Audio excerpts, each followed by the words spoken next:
அருளிய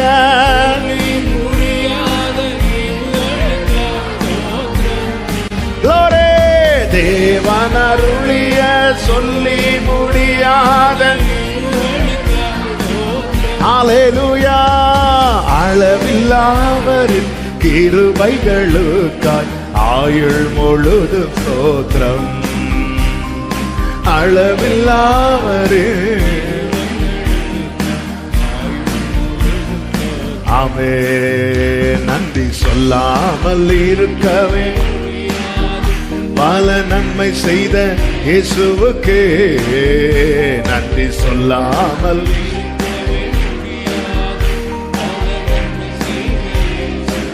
மனதார சொல்லோ நன்றி நன்றி நன்றி என்று சொல்லி நான் துதிப்பேன், நாள்தோறும் போற்றுவேன்.